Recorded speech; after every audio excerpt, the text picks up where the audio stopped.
Student, आपके अपने YouTube channel global science IQ में आप सभी लोगों का मैं हार्दिक स्वागत करती हूँ।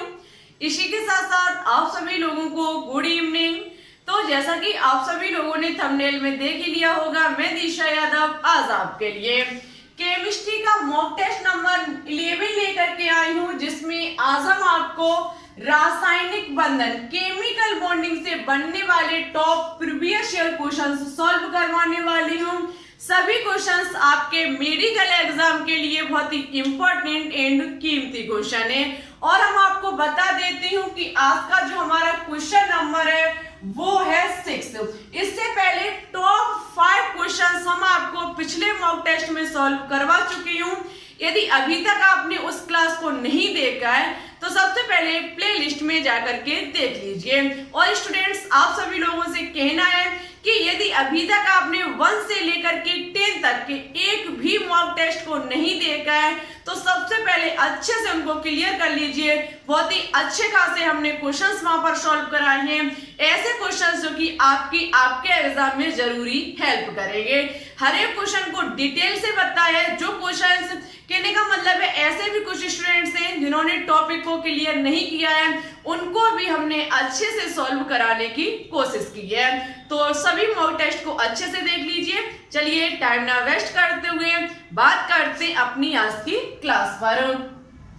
और हमारे पास कमेंट आते हैं बहुत सारे स्टूडेंट्स के कि मैम कब से लाइव क्लास स्टार्ट होगी। हम आपको डियर बता देते हैं कि बहुत ही जल्द आपकी लाइव क्लास स्टार्ट होने वाली है। हमारी कोशिश रहेगी कि हम आपको 2 लाइव क्लास दें, ठीक है। बहुत जल्द हो सकता है कल या फिर परसों से आपकी लाइव क्लास चलनी स्टार्ट हो जाए। चलिए बात करते हैं क्वेश्चन नंबर 6 पर। क्वेश्चन नंबर 6 कहता है कि sp3d संकरण द्वारा बनने वाले यौगिक की संरचना होगी। sp3d संकरण द्वारा बनने वाले यौगिक की संरचना होगी समतलीय, प्रमिडीय, कोणीय या फिर त्रिकोणीय, द्विप्रमिडीय।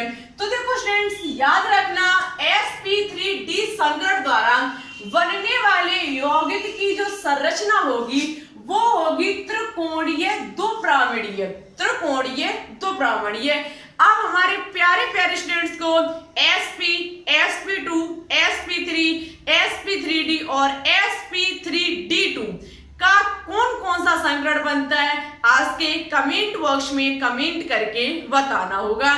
जिन स्टूडेंट्स को ना पता हो वो बता दीजिएगा।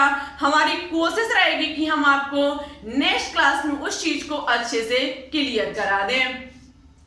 अच्छे से क्लियर यदि करना चाहते हो तो आप टॉपिक को भी पढ़ सकते हो, टॉपिक में बहुत अच्छे से क्लियर कराया है। और जिन स्टूडेंट्स को अच्छे से पता है वो प्लीज आज के कमेंट बॉक्स में कमेंट करके जरूर बताएं। तो sp3d की जो संरचना होती है वो त्रिकोणीय द्विप्रमिडीय होती है। ऑप्शन नंबर डी जो होगा वो इस क्वेश्चन का राइट आंसर होगा। नेक्स्ट क्वेश्चन है कि निम्न में से किसमें हाइड्रोजन बंध नहीं पाया जाता है। बहुत ज्यादा क्वेश्चन एग्जाम में ऐसे पूछे जाते हैं कि हाइड्रोजन बंध किसमें नहीं पाया जाता है, और आप क्या करते हो काम कि जिसमें हाइड्रोजन लगा हुआ है उसको छोड़ देते हो, क्योंकि इसमें हाइड्रोजन है तो बिल्कुल हाइड्रोजन बंद होगा, ऐसा आप लोग सोचते होंगे। लेकिन ऐसा बिल्कुल भी नहीं होता है। क्यों नहीं होता है तो हम आपको बता देंगे अभी। निम्न में किसमें हाइड्रोजन बंध नहीं पाया जाता है? फिनॉल में, हाइड्रोक्लोरिक अम्ल में, द्रव अमोनिया में या फिर जल में। स्टूडेंट्स, सबसे पहले याद रखना इसका ऑप्शन नंबर बी जो होगा वो राइट आंसर होगा, HCl। हाइड्रोक्लोरिक अम्ल में बेशक हाइड्रोजन लगा हुआ है लेकिन इसमें हाइड्रोजन बंध नहीं पाया जाता है। रीजन को सुन लीजिए कि किसमें पाया जाता है। बहुत अच्छी डेफिनेशन निकाल के लाई हूं आपके लिए, तो लिख लीजिए हाइड्रोजन बंध जो होता है वो केवल ऑक्सीजन, नाइट्रोजन, हाइड्रोजन बंध जो होता है वो केवल ऑक्सीजन, नाइट्रोजन अथवा फ्लोरीन के हाइड्रोजन परमाणु के जुड़ने से बनता है। बहुत अच्छे से लिख लीजिए, हाइड्रोजन बंध जो होता है वो स्टूडेंट्स ऑक्सीजन, नाइट्रोजन और फ्लोरीन, ऑक्सीजन, नाइट्रोजन और फ्लोरीन के हाइड्रोजन के साथ जुड़ने पर हाइड्रोजन बंध बनता है। देख लीजिए, हाइड्रोजन ऑक्सीजन के साथ लगा हुआ है, 100% हाइड्रोजन बंध होगा। नाइट्रोजन जो है वो हाइड्रोजन के साथ कनेक्ट है, बिल्कुल हाइड्रोजन बंद होगा। फिनॉल की संरचना में भी हाइड्रोजन जो होता है वो ऑक्सीजन के साथ OH करके कनेक्ट होता है, जबकि HCl जो है वो Cl के साथ लगा हुआ है, तो यहाँ पर हाइड्रोजन बंद नहीं होगा। ठीक है, ऑप्शन नंबर बी जो होगा वो इस क्वेश्चन का राइट आंसर होगा। बहुत ही इंपॉर्टेंट एंड ये शानदार क्वेश्चन है। नेक्स्ट क्वेश्चन है स्टूडेंट्स कि निम्न में से किसमें कम स्थायी आयन कौन सा है? निम्न में से किसमें कम स्थायी आयन कौन सा है? Li minus, V minus, Ve minus या फिर C minus? Very very important question. Exam में यदि पूछ लिया जाता है कि निम्न में से कौन सा कम स्थायी है, फिर कौन सा सबसे अधिक स्थायी है, आज बहुत अच्छे तरीके से हमारी कोशिश रहेगी आपको समझाने की। मेरे साथ कॉपी पेन हमेशा साथ लेकर के बैठना।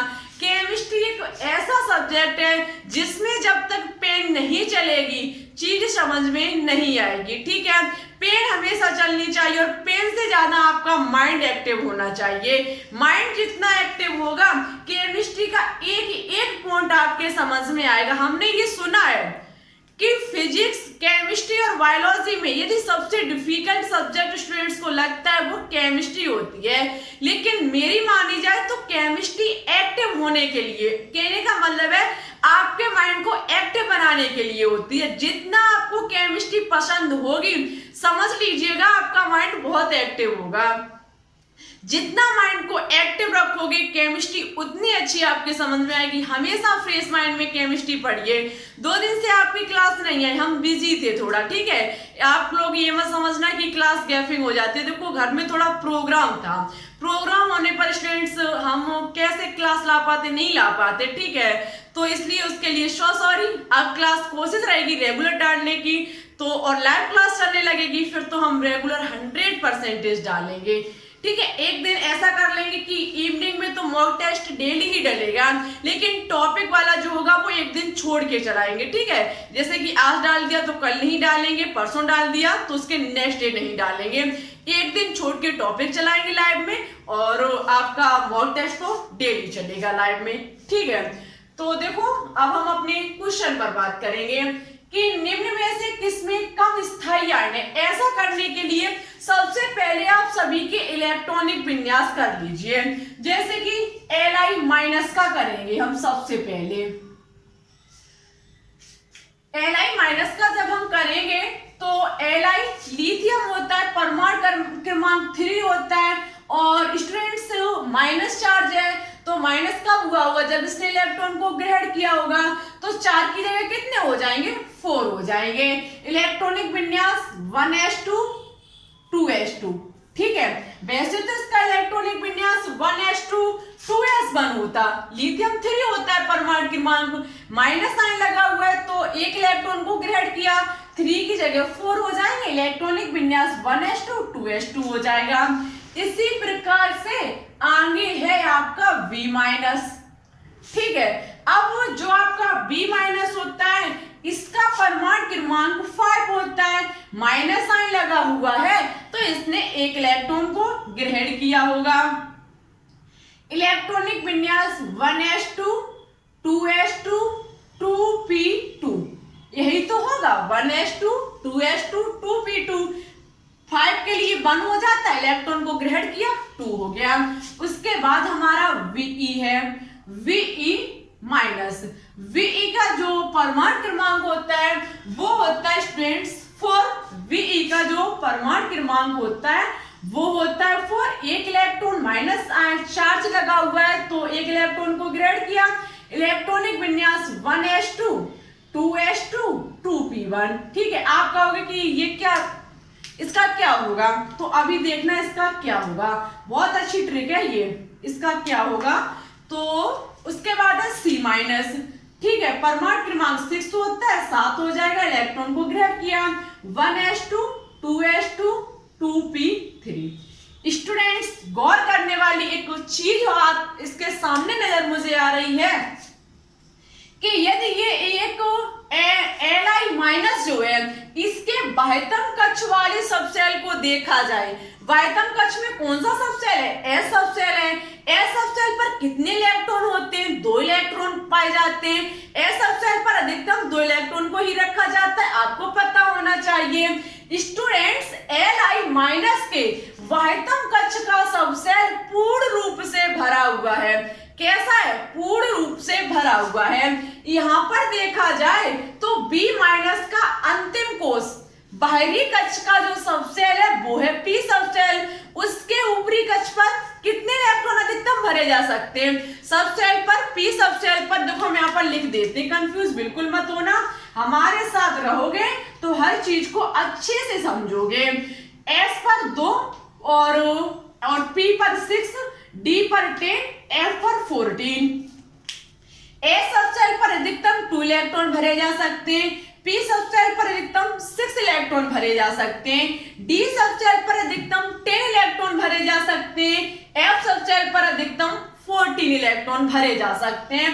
स्टूडेंट्स P सबसेल पर अधिकतम 6 इलेक्ट्रॉन भरे जा सकते हैं, इस पर कितने भरे हुए हैं? 2 भरे हुए हैं, 4 बाकी है। ठीक है, कक्षक खाली है, हमारा सबसेल खाली है। यहाँ देखा जाए तो यहाँ पर भी अंतिम सबसेल हमारा P सबसेल है, इलेक्ट्रॉन भरा हुआ है 1, भरे कितने जा सकते हैं? 6। यहाँ पर देखा जाए इलेक्ट्रॉन P सबसेल है, इलेक्ट्रॉन भरे हुए हैं 3, भरे जा सकते हैं 6। माइंड में अच्छी सी ट्रिक याद कर लीजिए कि जिस सबसेल में सबसे ज्यादा इलेक्ट्रॉन होते हैं वो सबसे अधिक स्थायी होता है। कैसा होता है? अधिक स्थायी होता है। लिख लीजिएगा कि Li माइनस जो होगा वो बहुत अधिक स्थायी होगा। कैसा होगा? बहुत अधिक स्थायी होगा, बहुत अधिक स्थायी होगा, क्योंकि इसका अंतिम सबसेल पूर्ण रूप से इलेक्ट्रॉन से भरा हुआ है, बहुत अधिक स्थायी होगा। ठीक है, ये बहुत ज्यादा स्थायी होगा, बहुत अधिक स्थायी होगा। अब स्टूडेंट्स देखा जाए उसके बाद sp2 और sp1 और 2p3, sorry 2p2 2p1 2p3, इसमें देखा जाए तो इन दोनों की अपेक्षा ये कक्षक थोड़ा ज्यादा भरा हुआ है, तो ये बहुत तो नहीं, ये बहुत अधिक स्थायी तो नहीं होगा, लेकिन 2p कक्षक अर्थपूर्ण होने के कारण ये स्थायी होगा। एक 2p में P सबसेल में 6 इलेक्ट्रॉन भरे जा सकते, 3 भरे हुए, अर्धपूर्ण कक्षक है। कैसा? अर्धपूर्ण कक्षक आधा भरा हुआ है, तो ये भी स्थायी होगा। कैसा होगा?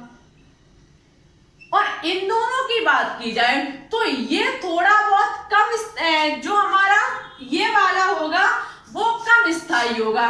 कैसा होगा? कम स्थायी होगा, कम स्थायी होगा। ठीक है, और ये कैसा होगा? ये बहुत कम स्थायी होगा। कैसा होगा? बहुत कम स्थायी होगा। क्वेश्चन ने भी यही पूछा था कि सबसे कम स्थायी आयन कौन सा है, इसका सबसेल में सबसे कम इलेक्ट्रॉन होते हैं, वही स्टूडेंट सबसे कम स्थायी होता है। ऑप्शन नंबर सी जो होगा वो इस क्वेश्चन का राइट आंसर है। उम्मीद है क्वेश्चन समझ में आया होगा। ये पूरा भरा हुआ था, बहुत अधिक स्थायी है, ये अर्धपूर्ण था, उससे कम स्थायी है। ये 2p2 था, 2p1 था, ये कम स्थायी है, ये बहुत ही कम स्थायी है। ठीक है, जितने कक्षक कम होंगे उतना ही वो कम स्थायी होगा।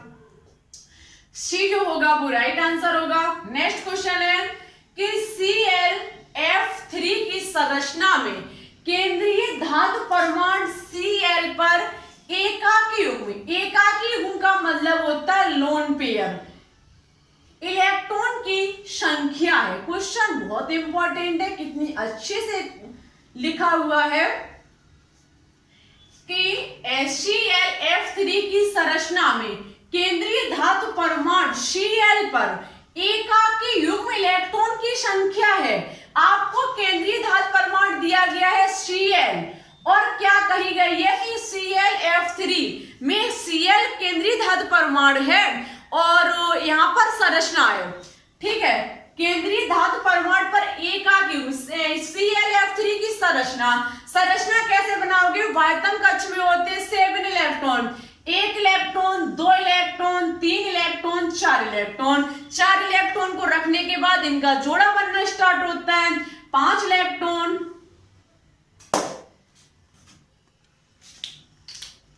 हमारा ये हो जाएगा 5 इलेक्ट्रॉन, ये 6 इलेक्ट्रॉन और ये हमारा 7 इलेक्ट्रॉन। उसके बाद इसमें कनेक्ट क्या है? इसमें कनेक्ट है F3। F3 के लिए आप देख सकते हैं एक तो यहाँ पर F जुड़ जाएगी, लेकिन 2 F कैसे जुड़ेंगी? तो हम क्या करेंगे, उत्तेजित अवस्था में जब बैलेंसी को ज्ञात करते हैं तो ये जोड़ा जो होता है वो टूट जाता है। तो एक F यहाँ जुड़ जाएगी और एक F हमारी यहां पर जुड़ जाएगी, एक F यहां जुड़ जाएगी, एक F हमारी यहां जुड़ जाएगी। और अब पूछा गया है कि ClF3 में एकाकी युग्म, एकाकी युग्म का मतलब होता है लोन पेयर, लोन पेयर का मतलब होता है जोड़ा। किस किस का जोड़ा बना हुआ है आप स्टूडेंट्स देख सकते हैं कि एक जोड़ा ये रहा और दूसरा जोड़ा ये रहा, ये दोनों ही हमारे एकाकी युग्म हैं। ऑप्शन नंबर ए जो होगा वो इस क्वेश्चन का राइट आंसर होगा। एकाकी युग्म का मतलब होता है 2 इलेक्ट्रॉन जोड़े से रखे हो, ठीक है। उम्मीद है क्वेश्चन बहुत इंपॉर्टेंट था, समझ में भी आया होगा। नेक्स्ट क्वेश्चन, क्वेश्चन नंबर 10 कि किसी क्रिस्टल में धनायन तथा ऋणायन संयोग करके निम्न में से किस प्रकार के यौगिक का निर्माण करते हैं? किसी क्रिस्टल में धनायन और ऋणायन संयोग करके निम्न में से किस प्रकार के यौगिक का निर्माण करते हैं? धात्विक का, सही संयोजी का, ध्रुवीय का या फिर आयनिक का?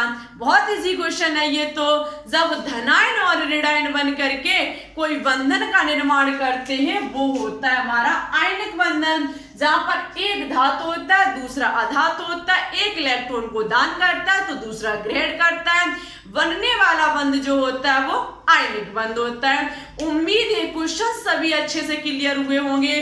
डाउट रह गया हो मन में किसी भी प्रकार का, आपसे रिक्वेस्ट है आप कमेंट बॉक्स में लिख दीजिएगा। हमारी कोशिश रहेगी कि हम आपको नेक्स्ट क्लास में समझाने की कोशिश करें। ले लीजिए स्क्रीनशॉट। वीडियो अच्छी लगी हो तो लाइक कर देना, दोस्तों के साथ शेयर भी कर देना। बात करते हैं क्वेश्चन नंबर 11 पर।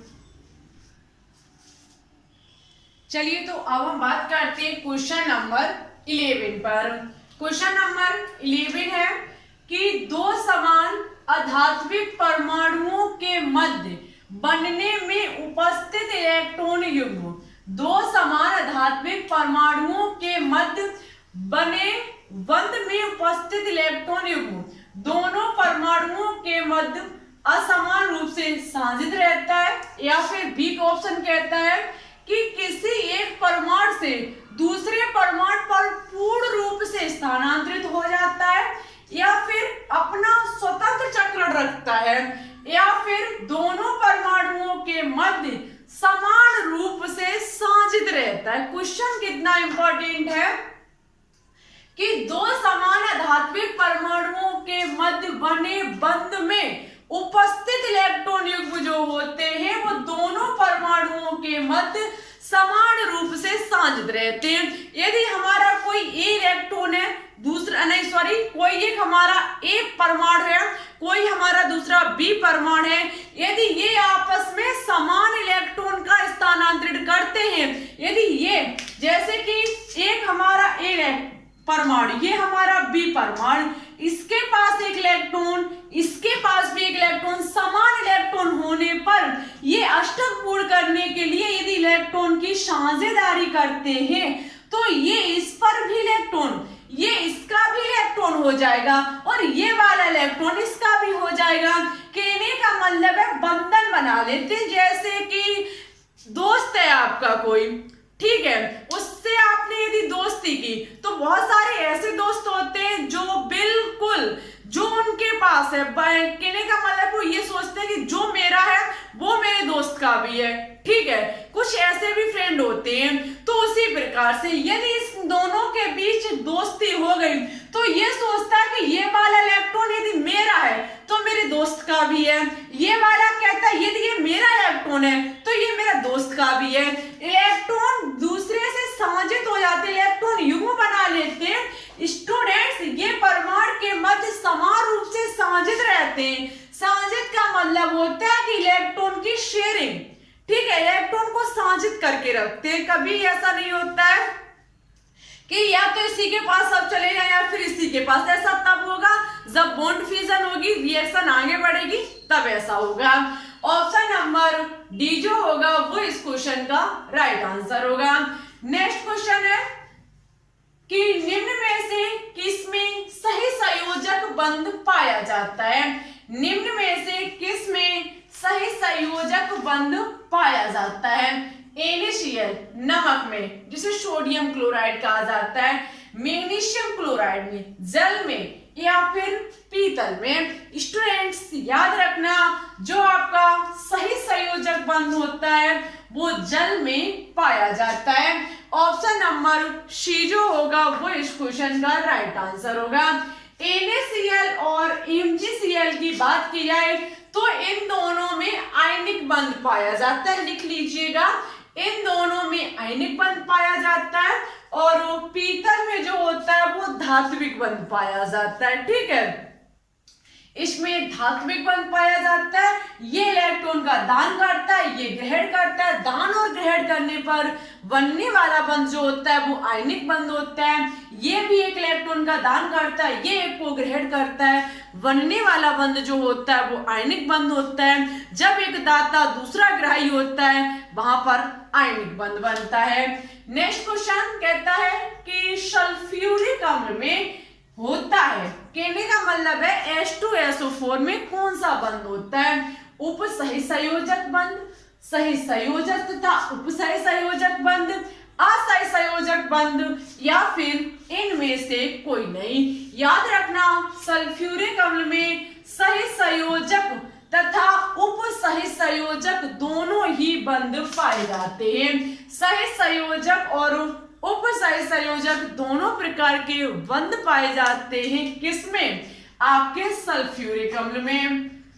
नेक्स्ट क्वेश्चन कहता है कि ग्रेफाइट में बंधन प्रकृति है, ग्रेफाइट में बंधन प्रकृति है सही संयोजक, आयनिक, धात्विक या फिर उप सही संयोजक। याद रखना, ग्रेफाइट में जो बंधन प्रकृति होती है वो सही संयोजक होती है। ग्रेफाइट में सही संयोजक बंधन प्रकृति पाई जाती है। ऑप्शन नंबर ए जो होगा वो इस क्वेश्चन का राइट आंसर होगा। आज का नेक्स्ट और लास्ट क्वेश्चन है क्वेश्चन नंबर 15 कि सिलिकॉन के वाह्यतम कक्ष में 4 इलेक्ट्रॉन है। बंध बनाने में सिलिकॉन के वाह्यतम कक्ष में 4 इलेक्ट्रॉन पाए जाते हैं। बंध बनाने में ये इलेक्ट्रॉन ग्रहण करेगा या फिर इलेक्ट्रॉन त्यागेगा, दान करेगा, कहने का मतलब है, या इलेक्ट्रॉन की साझा करेगा या फिर इनमें से कोई नहीं। आपको पिछली क्लास में हमने बताया था कि जब किसी भी परमाणु के वाह्यतम कक्ष में 4 से कम इलेक्ट्रॉन है हमेशा वो दान करेगा, 4 से अधिक है तो वो हमेशा ग्रहण करेगा। और स्टूडेंट्स बाई चांस यदि 4 ही हैं तो वो हमेशा इलेक्ट्रॉन की साझेदारी करेगा, शेयरिंग करेगा। ऑप्शन नंबर सी जो होगा वो इस क्वेश्चन का राइट आंसर होगा। उम्मीद है हमारे प्यारे प्यारे स्टूडेंट्स को सभी क्वेश्चंस जो थे वो अच्छे से समझ में आए होंगे। किसी भी प्रकार का कहीं भी डाउट लगे प्लीज आप कमेंट बॉक्स में लिख दीजिएगा। हमारी उम्मीद रहेगी कि हम आपको नेक्स्ट क्लास में अच्छे से क्वेश्चंस को सॉल्व कराने की कोशिश करें।